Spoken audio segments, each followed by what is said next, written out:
Sino nagbibigay ng mga allowance mo? Nagbabayad ng tuition fee mo sa school? Di ba ako? Hindi ka naman hiling yun eh! Gusto ko ba mag-aral? Gusto ko ba pupunta ka sa ibang bansa? Para pag-aralin ako? Yun ba yung gusto ko? Tinanong mo ba ako? Hindi naman, di ba? Kusa kang pumunta doon at iniwan mo ako. Tapos ngayon, babalik ka na. Babalik ka na naman. Alam mo, kuya, hindi mo alam kung gaano kahirap yung araw-araw kang maghihintay sa taong hindi mo alam kung kailan babalik. Oh, malungkot ka na naman. Ano ba yung iniisip mo? Kapatid ko kasi, hihingi na naman ng pera. Kasi may paggagastusan daw siya. Hirap talaga pag malayo tayo sa mahal natin sa buhay, ano? Ganun talaga, nagtatrabaho talaga tayo para sa kanila. Alam mo, sobrang tagal ko na dito sa Hong Kong pero wala pa rin ako naiipon. Lagi mo kasing pinapadala sa kapatid mo. Siyempre naman, lahat ng mga gusto ng kapatid ko, binibigay ko. Kasi sila na lang yung natitirang pamilya ko eh. Simula nung nawala yung mga magulang namin. Kaya mahal na mahal ko yun. Kahit nagtitiis ka dito, Ayos lang sa akin. Kahit pa walang matira sa akin, kakautang pa ako. Lahat-lahat ng yun, kakayanin ko. Nabigay ko lang yung pangangailangan nila. bait mo talaga na kuya, no? O siya, kailan ka balak umuwi sa Pilipinas?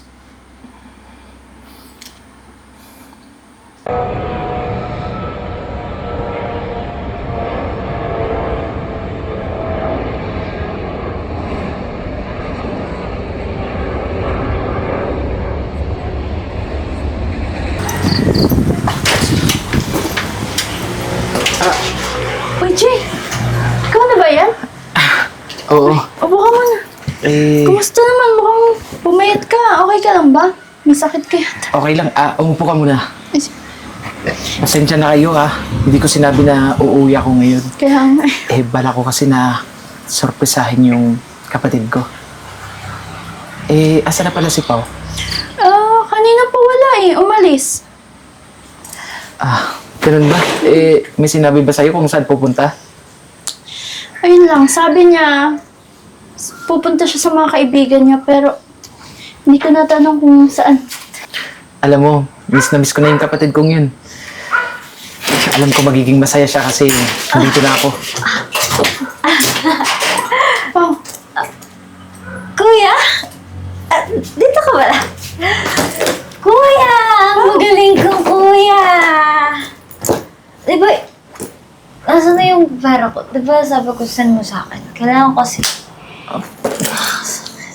Anong ginagawa mo, Pao? Bakit nagiinom ka? Kuya, tama na sa drama. Kailangan ko yung pera ko. Diba sabi ko send mo ako ng pera? Kailangan... Karang kahapon pa yun, wala pa rin. Ano ibig sabihin nito? Nagbibisyo ka na? Matagal mo na bang ginagawa to? Ano bang pakialam mo? Wala ka naman dito, di ba?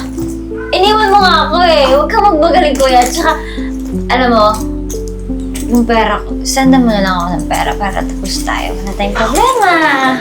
Alam mo bang nagpapakahirap ako sa ibang bansa para lang kumita tayo ng pera? Tapos ito yung gagawin mo dito sa Pilipinas? Ang ingay, kuya. Ngihingi lang naman ako ng pera. Ano to? Kung hindi ako umuwi, ipagpapatuloy mo yung ganyang gawain mo? Alam mo, umuwi ka lang, umingay na eh. Ang sakit na tenga eh. Ano nangyayari sa'yo? Hindi ka naman dating ganyan. Hindi ako nagtatrabaho doon para lang may pambisyo ka, ha? Iniisip mo ba ako? Ano ba yan? Kuya, pwede ba wag ngayon? Kasi stress na ako sa trabaho, stress na ako, pagod na ako, dadagdag ka pa, uwi ka pa dito. Sana pera na lang pinadala mo, hindi ka na lang bumalik. Okay na ako dito. Alam mo pa, hindi ko inasahan na ganito yung isasalubong mo sa akin. Kasi, nag-i-expect ako eh. Nag-i-expect ako sa'yo. Kasi akala ko na magiging masaya ka, na maayos yung pag-welcome mo sa akin. Tapos ito yung madadatnan ko. Ang drama naman, kuya. Grabe. Makinig ka nga sa akin, tumingin ka.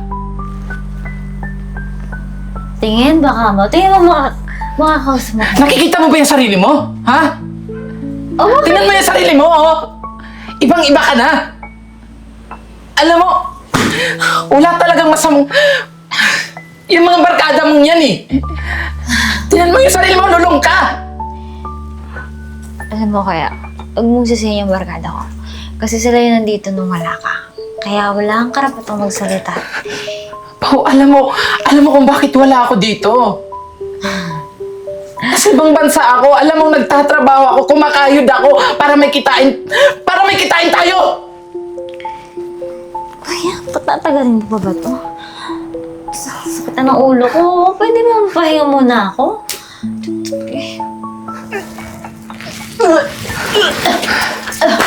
Pao! Pao, bumalik ka rito! Kumalaw na. Ano nangyayari sa pinsan mo? Ano nangyayari sa kapatid ko? Matagal na naman ginagawa to? Kuya, di ko rin kasi masaway eh. Pero kumalma ka muna. Kukuhanan kita ng tubig. Teka lang.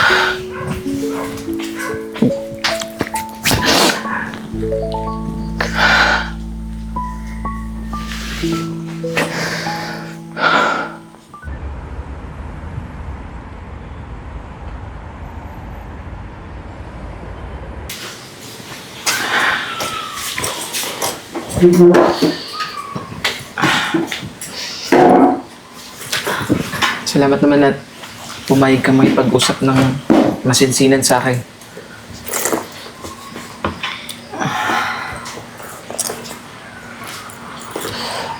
Ano ba talaga yung problema mo? Bakit nagkakaganyan ka? Alam mo kuya, ang dami mong etche-bureche. Diretsuhin mo na lang ako. Ano bang problema mo? Ano kailangan natin pag-usapan ngayon, ha? Sayang mo oras ko. Alam mo pa, hindi ko gusto na nagkakaganto tayo. Hindi tayo ganito dati, di ba? Bago ako umalis, maayos tayo.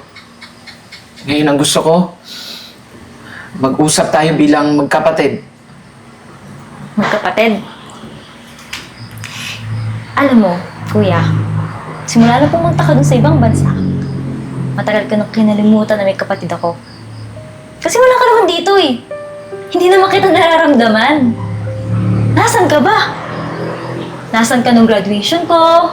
Nasaan ka nung birthday ko? Nasaan ka? Wala, di ba? Palagi kang may ginajudge na gusto mo ganito ka, Pao, ganito ka ha? Magpapakabait ka. Eh paano? Eh wala ka naman dito. Ikaw, alam mo naman yung sitwasyon natin, di ba? Alam mo, nasa ibang bansa ako. Tatrabaho. Eh, yung ginagawa ko, hindi lang naman para sa sarili ko. Trabaho kasi mas priority mo yung trabaho kaysa sa akin, kuya. Alam mo, sana hindi ka na nga lang bumalik eh. Kung ganito lang, mangangaralan mo na naman ako? Sino ka ba? Iwan mo na lang ulit ako. Sanay naman ako eh. Bakit ganyan mo ako kausapin? Parang kung kausapin mo ako, parang hindi mo ako kapatid, ah. Bakit? Sino ba nagpapaaral sa'yo? Sabihin mo nga. Sino nagbibigay ng mga allowance mo? Nagbabayad ng tuition fee mo sa school? Di ba ako? Hindi ka naman hihiling yun eh. Gusto ko ba mag-aral? Gusto ko bang pupunta ka sa ibang bansa? Para pag-aralin ako? Yun ba yung gusto ko? Tinanong mo ba ako? Hindi naman, di ba? Kusa kang pumunta doon at iniwan mo ako. Tapos ngayon, babalik ka na. Babalik ka na naman. Alam mo, kuya, hindi mo alam kung gaano kahirap Yung araw-araw ko maghihintay sa taong di mo alam kung kailan babalik. Bukas ba? Andito na si Kuya. Makakasama ko na ba siya? Magbubuo na ba kami? Bakit? Minsan ba tinanong mo ko? Tinanong mo yung nararamdaman ko? Akala mo ba ganun lang kadali? Manatili magtrabaho sa ibang bansa? Ha? Sobrang hirap din sa akin, Pao. Pero nagpapakatatag ako. Nagpapakatatag ako kasi gusto ko makapagtapos ka ng pag-aaral. Hindi yung ganito! Sinisira mo yung kinabukasan mo! Sinisira mo yung pinaghirapan ko! Tumigil ka na, Kuya. Ano? Nandito ka na naman. Aasa na naman ako. Tapos ano? Aalis ka na naman. Sinasayang mo lang oras ko eh. Ano bang hindi mo maintindihan? Pao, ano bang hindi mo maintindihan kasi ipapaliwanag ko sa'yo. Basta ang alam ko, nagtatrabaho ko sa ibang bansa para sa'yo. Huwag ka na magpaliwanag. Kasi okay na ako dito mag-isa. Huwag ka na bumalik. Kung gusto mo, bukas balik ka na ulit doon. Go! Go! Go lang! Kaya ko naman mag-isa eh. Diba? Sinanay mo ako eh. Sinanay mo naman ako eh. Okay mo na. Kalma mo na. Dami na nakatingin eh. Ano ka ba? Alam mo, hindi ko alam kung anong nangyayari sa'yo. Hindi ko alam kung bakit hindi ka marunong umintindi. Hindi talaga! Kasi wala ka naman dito eh. Wala ka para i-guide ako. Call lang tayo. Tawag lang. Sa tingin mo, sapat yun? Tama na to, Kuya. Wala tayong maayos dito. Alam mo, Pao, kung alam mo lang kung ano yung totoong nangyari, alam mo lang kung ano yung mga dahilan ko. Hindi ko na kailangan marinig yun. Wala akong pake. Bahala ka na kung gusto mong ayusin to. Huwag na umasa. Pao! Pao, sandali lang! Pao!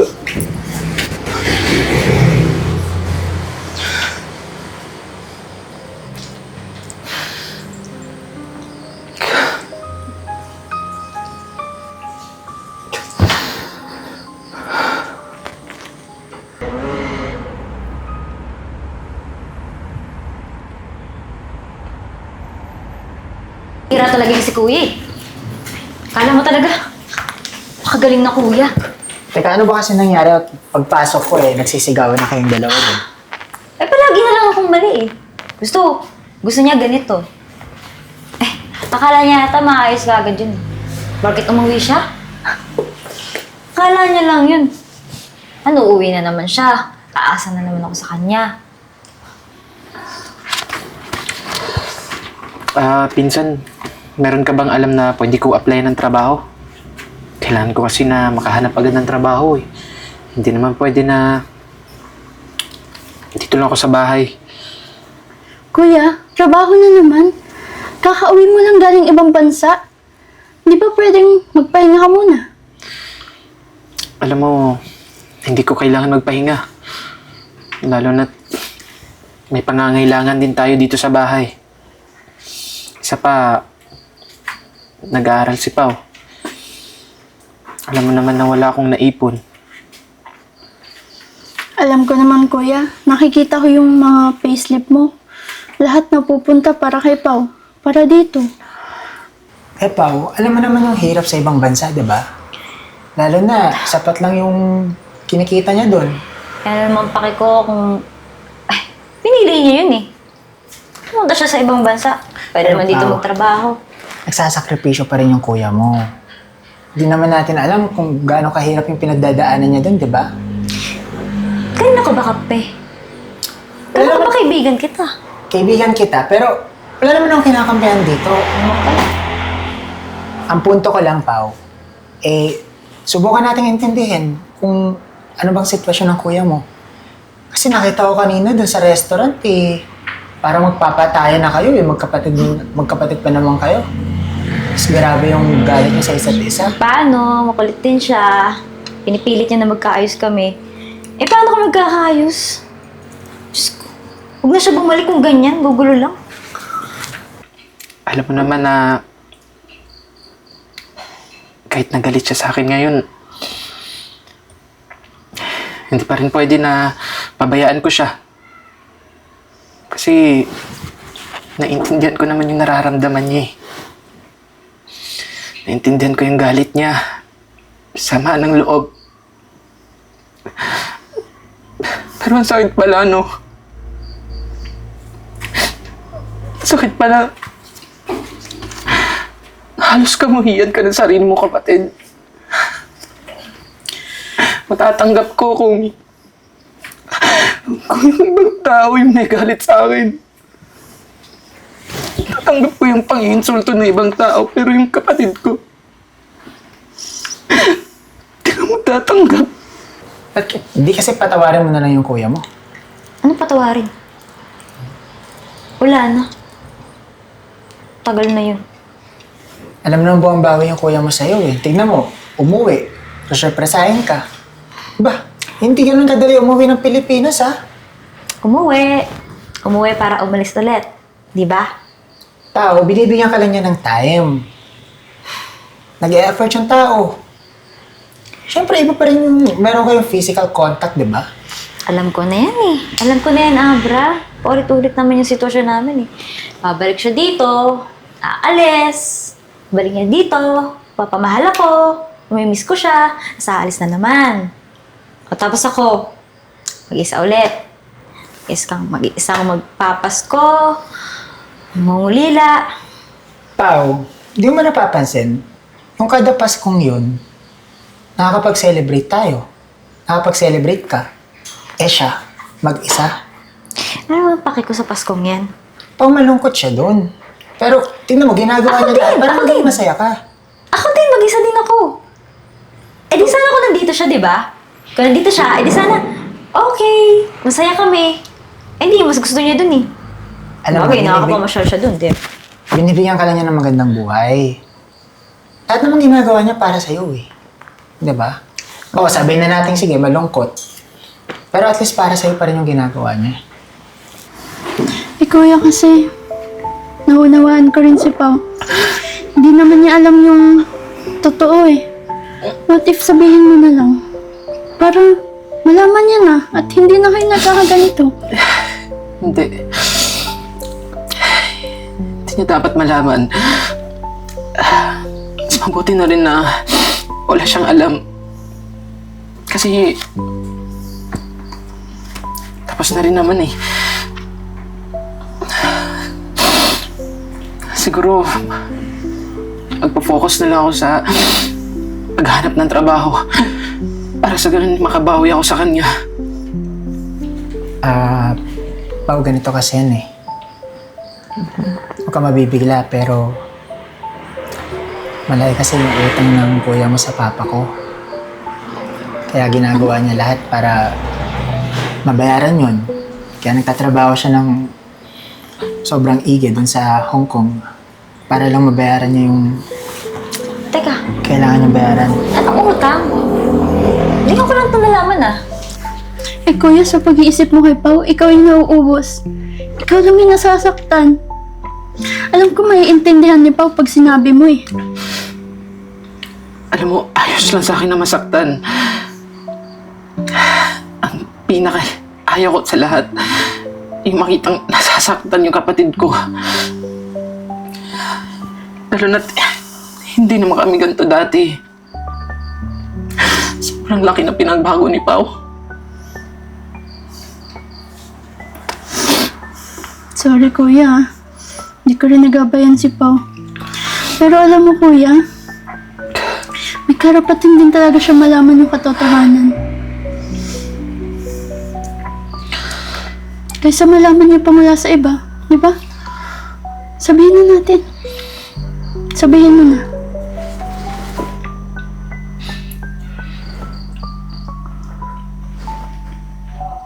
Pao, huwag ka mabibigla.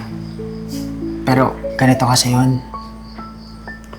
Yung kuya mo, nakulong sa ibang bansa.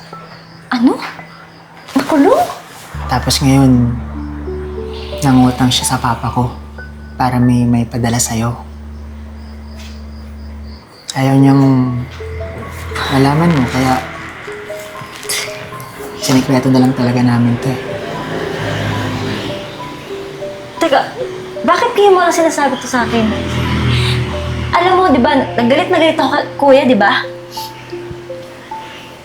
Ayun na nga. Kasi ganyan yung magiging reaction mo. Alam mo naman yun. Ayaw niyang mag-alala ka. Ang dami-dami ng problema, di ba? Kaya sabi niya eh, kung pwede, sikreto lang namin. Hindi ko naman din masabi sa'yo talaga. Tsaka sabi rin sa akin ni Papa eh, iwasan ko na lang daw pag-usapan yung ganong topic.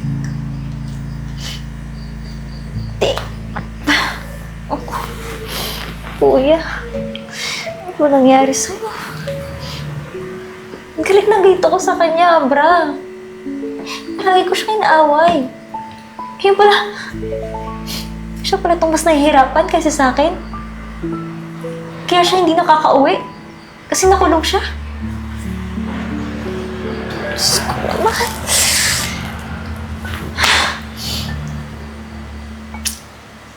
Kuya, ano gagawin ko?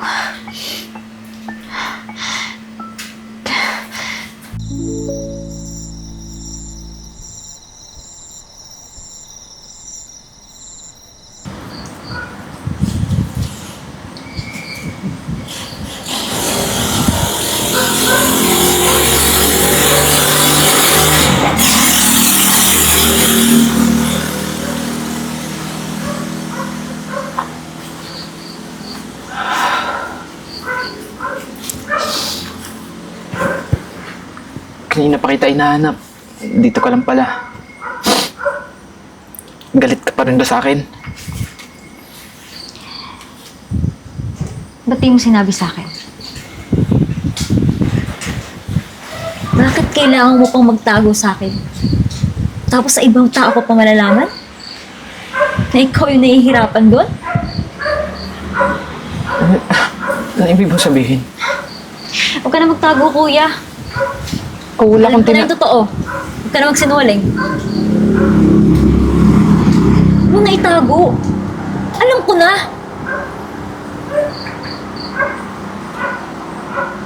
Ano? Mamaang-maangan ka pa?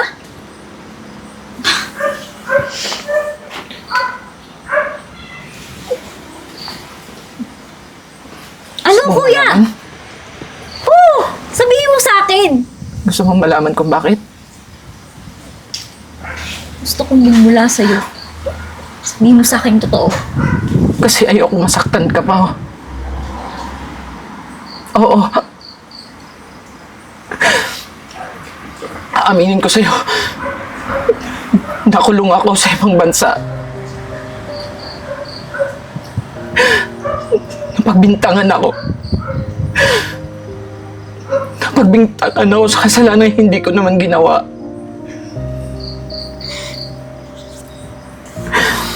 Nilihim ko sa'yo ng mahabang panahon. Kasi ayoko na isipin mo ko. Ang gusto ko mangyari, mag-focus ka lang sa sarili mo. Mag-focus ka lang sa pag-aaral mo. Kahit hindi na ako. Kahit wala ka ng pakialam sa akin. Bakit kailangan mo itago, kuya? Eh di sana patulungan kita. Hindi yung sinarili mo. Alam mo ba, all this time galit na galit ako sa'yo. Kasi parang wala ka nang balak bumalik.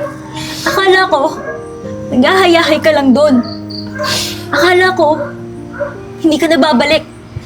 Akala ko wala ka nang paki sa akin. Hindi mo lang sinabihan? Hindi mo lang ako naisip? Ha? Sa tingin mo ba? Ganun lang kadali sabihin sa'yo yun. Kung iniisip mo na wala akong pakialam sa'yo, Pao, nagkakamali ka.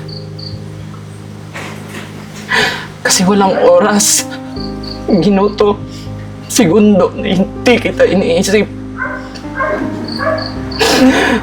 Alam mo, habang nasa kulungan ako, Pinagmalupitan ako ng mga kasama ko dun. Minamaltrato ako. Binubugbog. Sinasaktan. Pero kinaya ko lahat yun. Kinaya ko kasi naisip ko na kailangan ko pa mabuhay. Kasi may uuyan pa ako sa Pilipinas. Iniisip kita. Iniisip kita. Kaya yung iniisip mo at sinasabi mo sa sarili mo na wala akong pakialam sa'yo. Hindi totoo yan. Kahit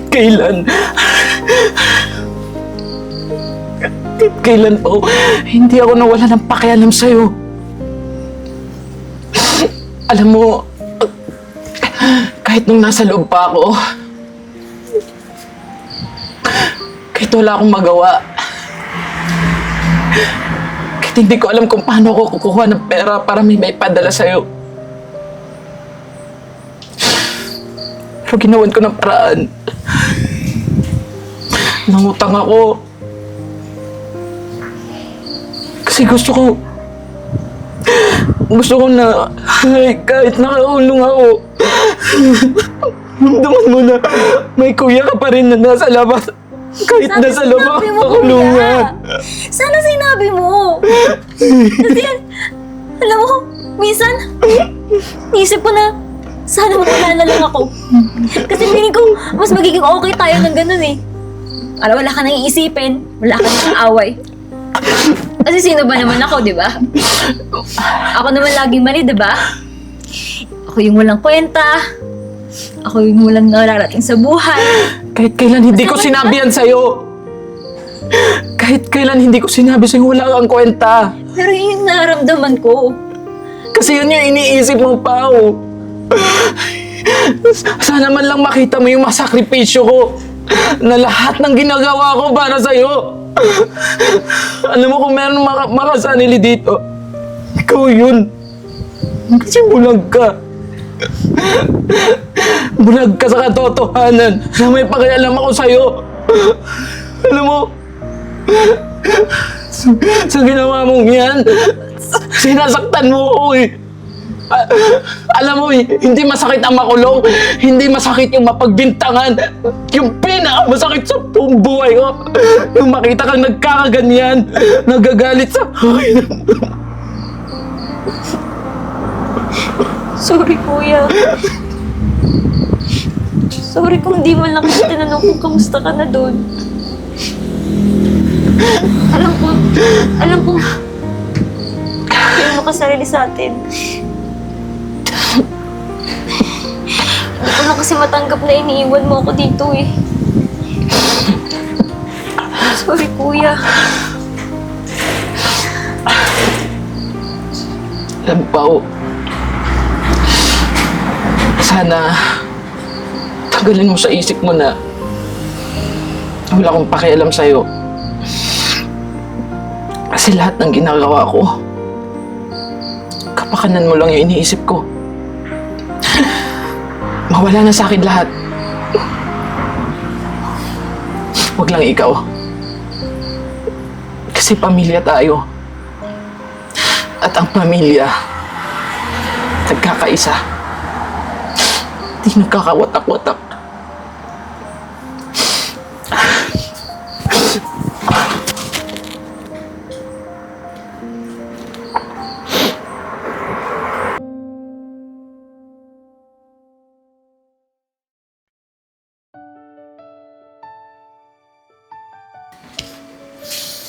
Kuya, luto na! Ay, naku. Luto Namiss ko yan. yung luto mo. Tsaka, ilang taon ko na rin hindi natikman yan. Isa pa naman yan sa paboritong luto mo para sa akin. Siyempre naman, kuya, Pasko eh. Tsaka ngayon lang po. Masaya ako na luto tayo ngayon. Ako rin naman eh. Alam mo, pinagdadasal ko talaga araw-araw na kahit isang beses lang sa isang taon kapag celebrate tayo ng magkasama. Tapos, eto na. Biruin mo yun, parang dati lang, nasa ibang bansa pa ako. Ngayon, kasama na tayo. At okay na tayo. Hindi na tayo nag-aaway. Alam mo, Pao, masayang masaya ako kasi ayos na ulit tayo. Siyempre naman, kuya. Tama na yung mga stress. Move on na tayo dun. Chicken. Alam mo, Ito na ata chicken na yung- lang tayo. Luto na ata yung niluluto mong manok dun eh. Tumunog na oh. O siya, sige. Kunin natin mamaya. Pero picture muna tayo. Okay. 1, 2, 3. Isama mo naman yung pagkain. Yan. 1, 2, 3. Yan. Kain na tayo. Pero bago yan, may regalo ako sa'yo. Okay. Merry Christmas! May pa-surprise ka pa ha. Siyempre. Tsaka, Ano ba? mukhang ang ganda ng laman nito ah. Paborito mo yan. Uy, talaga ha? Oo. Naku. Ba? Pero, syempre naman, magpapahuli ba ako? Aba, mayroon din. Cool ba? Ano kaya? Sana magustuhan mo. Make-up ba to? Alam mo na, yung matagal mo nang hinihingi sa akin, yung hindi ko mabigay-bigay dati. Pero ngayon, ayun na, para sa'yo yan. Salamat, kuya. Alam mo, ito na yung pinakamasayang Pasko sa buong buhay ko. Ako din. Super happy ako, kuya. Pero, meron pa akong sorpresa sa'yo. Ano naman yan? Kinakabahan naman ako sa surprise na.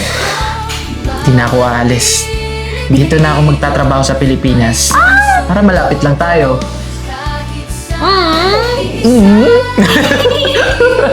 Masaya kasi ako nandito ka na. Siyempre naman, basta pinapangako ko sa'yo, Pao. Lahat ng mga pangangailangan mo, lahat ng gusto mo, ibibigay ko sa'yo. Lalong-lalo na, natanggap ako sa company na in-applyan ko. Ayos, di ba? Wow! Nagawa mo yun, kuya? Ay, Hello? parang wala atang bilib sa kuya. Ang bilis naman. Syempre naman. Sinabi ko kasi na kailangan kong makahanap ng trabaho agad kasi baka mamaya magalit ka ulit sa akin. Hindi na, kuya. O siya, sige na, kakain na tayo. Pero bago yan, let's pray muna. Pray? Ay, sige. Bakit parang ayaw mo? Ikaw ah. Sige na. Parang hindi na prayer. Ikaw na. Ikaw magpapalak. Ano ka na naman?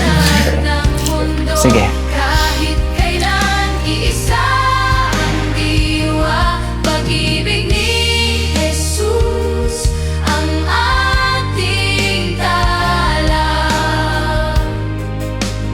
Puso ng Pasko, pag-ibig ni Kristo. Yan ang Paskong Pilipinas.